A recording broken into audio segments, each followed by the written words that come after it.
Donc forcément, on se tourne vers des produits de moins bonne qualité. Et forcément, Mesdames, messieurs, derrière le sourire bienveillant d'un médecin de confiance se cache parfois une guerre silencieuse. Le docteur Jimmy Mohamed, visage familier des plateaux télé, voix apaisante des ondes radio, s'est un jour muré dans le silence. À seulement 38 ans, alors que tout semblait lui sourire, il s'est retiré des réseaux sociaux, a limité ses apparitions publiques et a cessé de répondre aux attaques. Mais ce retrait n'est pas un effacement, c'est une réponse, une déclaration. Aujourd'hui, il brise le silence. 5 personnes, 5 figures ou entités, 5 blessures qu'il ne peut oublier. Derrière les projecteurs de France 5 ou RTL, il y a eu les comparaisons assassines, les extrémismes nutritionnels, les menaces de mort, les dogmes toxiques et un profond sentiment de trahison. Chers téléspectateurs, voici l'histoire d'un homme qui soigne les autres, mais que certains ont tenté de briser. Le docteur Jimmy Mohamed n'est pas un médecin comme les autres. Né le 23 juillet 1987 à Courbevoie, en banlieue parisienne, il grandit dans un environnement modeste, bercé par la culture de l'effort et le respect du savoir. Très tôt, il se distingue par sa curiosité insatiable et une volonté farouche de comprendre le corps humain et ses mystères. Ce n'est donc pas une surprise lorsqu'il entame des études de médecine à l'université Paris Diderot, où il soutient sa thèse autour d'un sujet peu glamour mais révélateur, les complications graves de la constipation chez les patients psychiatriques. Ce choix, loin des projecteurs, montre déjà son intérêt pour les angles délaissés de la santé publique. Une fois diplômé, il exerce en tant que médecin généraliste, mais très vite il ressent le besoin de vulgariser la médecine, de la rendre accessible à tous. Son ton est calme, pédagogique, jamais condescendant. C'est ce qui attire les producteurs de radio. Il commence à intervenir sur RMC dans Les Grandes Gueules, puis sur C8 dans Balance ton poste avec Cyril Hanouna. Il s'est captivé sans simplifier à outrance, et c'est ainsi qu'il devient une figure montante du paysage audiovisuel français. Il enchaîne les chroniques dans La Quotidienne, puis devient animateur de Bonjour Docteur sur France Bleu.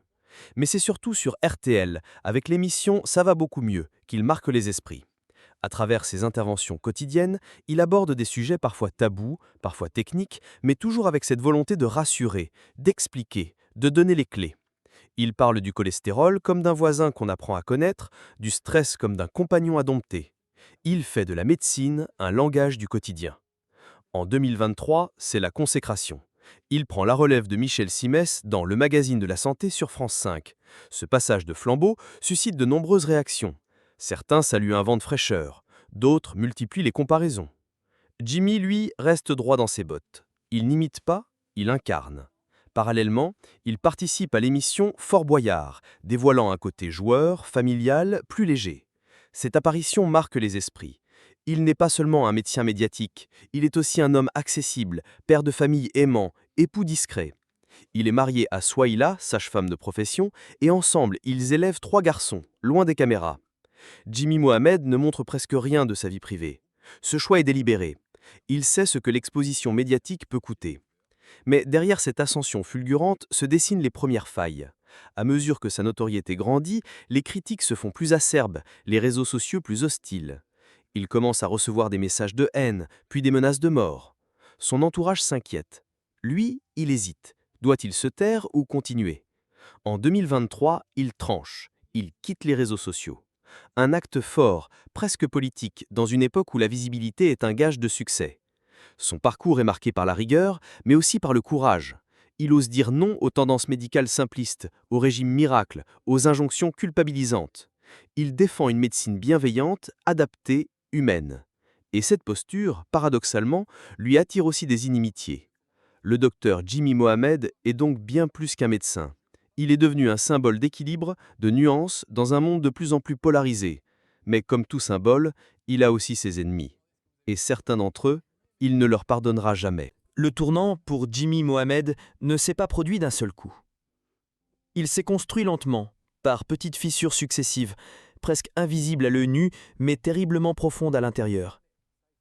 Derrière le médecin souriant, le vulgarisateur rassurant, il y avait un homme de conviction, mais aussi un homme blessé. Tout commence lorsqu'il devient un visage familier du paysage audiovisuel français. À mesure que les projecteurs s'intensifient, que les invitations sur les plateaux s'enchaînent, la perception du public commence à changer. On ne voit plus seulement le médecin, mais un personnage médiatique. Et avec cette nouvelle étiquette viennent les comparaisons. La plus lourde, la plus récurrente, la plus insidieuse, celle avec Michel Simès. Ce dernier, omniprésent durant des années à la tête du magazine de la santé, a incarné à lui seul la médecine populaire à la télévision. Jimmy Mohamed, en succédant à cette figure emblématique, a hérité d'un siège brûlant. Les journalistes multiplient les parallèles. Certains téléspectateurs parlent de successeur, d'imitation, voire de relève sans charisme. Lui, pourtant, n'a jamais revendiqué autre chose que sa propre vision de la médecine. Dans une interview, il répondra calmement « Je n'ai aucune jalousie, mais je ne suis pas lui. Je suis moi ». Ce ton posé ne suffit pas à faire taire les insinuations. La pression grandit. Puis viennent les premières attaques de fond, moins visibles mais tout aussi destructrices.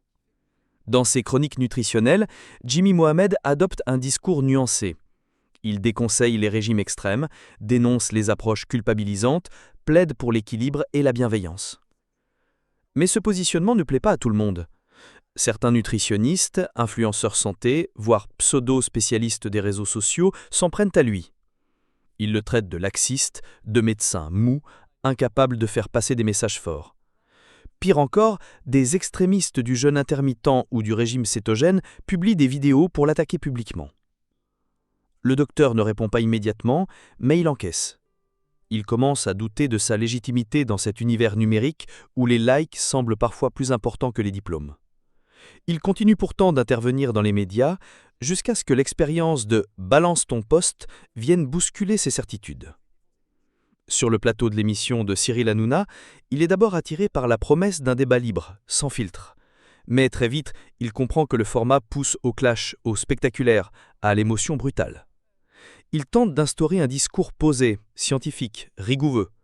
Mais le tempo de l'émission l'écrase. Il assiste à des confrontations inutiles, à des cris plus forts que les idées, à des invités venus pour se battre plus que pour réfléchir. Il en sort amer, frustré. « Ce n'est pas ce que je viens de chercher », confiera-t-il à demi-mot quelques mois plus tard. Mais le véritable basculement survient en 2023. Alors qu'il continue d'animer des chroniques sur RTL et France 5, il devient la cible de messages anonymes. Au début, ce sont des insultes, puis viennent les menaces. Des lettres envoyées chez lui, des messages privés évoquant ses enfants, des avertissements glaçants. Il ne s'agit plus d'opinions divergentes, il s'agit de peur, d'intimidation, de danger réel. Il consulte les autorités, il renforce sa sécurité, mais surtout, il prend une décision radicale. Il supprime ses comptes sur les réseaux sociaux. Instagram, Twitter, Facebook, tout disparaît. Un silence numérique qui étonne ses abonnés, mais qu'il ne justifie que par une phrase « La vie privée ne se négocie pas ». Derrière cette retenue, c'est un homme profondément atteint qui tente de se protéger. Ce retrait n'est mal compris. Certains l'accusent de fuir le débat, d'autres insinuent qu'il cache quelque chose. Mais lui reste ferme. Il choisit le silence comme forme de résistance. Dans une chronique poignante diffusée peu après, il ose enfin nommer ce qui le révolte. Ces discours de santé culpabilisants qui font croire aux gens qu'ils sont coupables de leur maladie, qu'ils ne valent rien s'ils mangent mal, qu'ils doivent se conformer à des normes absurdes pour mériter la santé. Il dénonce cette violence masquée dans les messages bienveillants. Il parle pour la première fois avec colère. Et derrière cette colère se cache une blessure, celle d'un homme qui voulait faire du bien et qui a reçu en retour la haine. À partir de ce moment-là, Jimmy Mohamed ne sera plus jamais perçu de la même manière. Derrière sa blouse blanche et sa voix posée, il laisse transparaître une faille, une tension accumulée, une exaspération que l'on devine désormais dans chacune de ses prises de parole. S'il continue d'apparaître sur France 5 ou RTL, son ton s'est durci. Sans jamais céder à la vulgarité ou à la provocation, il choisit ses mots avec une précision chirurgicale. Il n'est plus simplement un vulgarisateur, il devient un témoin d'une violence sourde. Les tensions les plus visibles éclatent d'abord dans les médias. Lors de sa prise de fonction à la tête du magazine de la santé, plusieurs journalistes publient des tribunes ou articles comparant systématiquement son style à celui de Michel Simès. Certains chroniqueurs de télévision ironisent sur sa douceur monotone, d'autres regrettent l'humour piquant de son prédécesseur. Ce qu'ils ignorent, c'est que cette avalanche de commentaires affecte profondément Jimmy Mohamed. Dans une interview à demi-mot, il dira plus tard « Je n'ai jamais voulu remplacer qui que ce soit. J'ai juste voulu faire de la médecine à ma manière. » Puis, sur les réseaux sociaux, la pression devient insoutenable. Bien qu'il ait officiellement quitté les plateformes, certains extraits de ses chroniques continuent de circuler, souvent sortis de leur contexte. Des comptes anonymes l'attaquent, certains le tournent en ridicule, d'autres le traitent de « médecin soumis au système ». Des figures radicales du monde du bien-être vont jusqu'à remettre en cause ses compétences. Ces attaques ne sont plus seulement idéologiques, elles visent son intégrité, son identité. Dans cette atmosphère tendue, Jimmy Mohamed choisit une stratégie peu commune, le silence actif. Il ne répond pas aux provocations, mais poursuit son travail avec rigueur. Lors d'une émission de radio, il prononce une phrase qui résume tout son combat. « J'ai choisi d'informer, pas de diviser. » Ce positionnement, pourtant noble, l'éloigne davantage des formats télévisés qui misent sur la controverse. On le voit moins dans les talk-shows, plus dans les émissions médicales de fond. Un choix assumé, mais coûteux en termes de visibilité. En parallèle, les attaques anonymes continuent. Sa famille devient une ligne rouge. Il raconte, sans entrer dans les détails, avoir dû modifier certaines habitudes quotidiennes pour protéger ses enfants. Le simple fait d'aller les chercher à l'école devient une opération minutieusement planifiée. C'est à ce moment-là que son épouse, Souhaïla, lui confie « Ce que tu fais est noble, mais à quel prix ?» Cette question le hante. Dans ses chroniques suivantes, le ton devient plus personnel. Il n'hésite plus à parler de fatigue mentale, de charge émotionnelle, de solitude face à la haine. Lors d'un passage sur RTL, il dit cette phrase bouleversante. « On soigne les autres, mais parfois, on oublie de se soigner soi-même. » Une confession rare, presque intime, qui émeut les auditeurs. Mais c'est sans doute dans une interview publiée en fin d'année 2023 qu'il dévoile la plus grande blessure. Il évoque ses discours, ses injonctions qui prétendent aider les gens, mais les culpabilisent en réalité. Il parle d'un patient surpoids qui lui aurait dit « Je ne viens plus consulter parce que j'ai honte ». C'est ce jour-là, dit-il, qu'il a compris à quel point certaines paroles, même bien intentionnées, pouvaient être destructives. Chers téléspectateurs, à travers ces combats invisibles, Jimmy Mohamed s'est peu à peu transformé. Il n'est plus seulement celui qui explique la santé, il est devenu celui qui la défend, coûte que coûte. Même contre ses collègues, même contre les réseaux, même contre les injonctions du spectacle. Et puis, alors que beaucoup pensaient qu'il avait définitivement tourné le dos au monde médiatique, un revirement inattendu s'est produit. En janvier 2024, lors d'une émission spéciale sur France 5 consacrée à la santé mentale des soignants, Jimmy Mohamed accepte une invitation.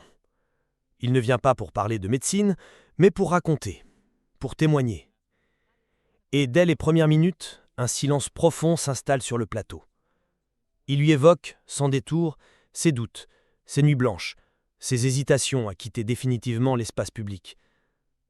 Il raconte cette période d'angoisse où il avait peur d'ouvrir sa boîte mail, où chaque notification pouvait être une nouvelle menace. Mais ce soir-là, il ne parle plus avec la voix du médecin, il parle avec celle du père, du mari, de l'homme fatigué.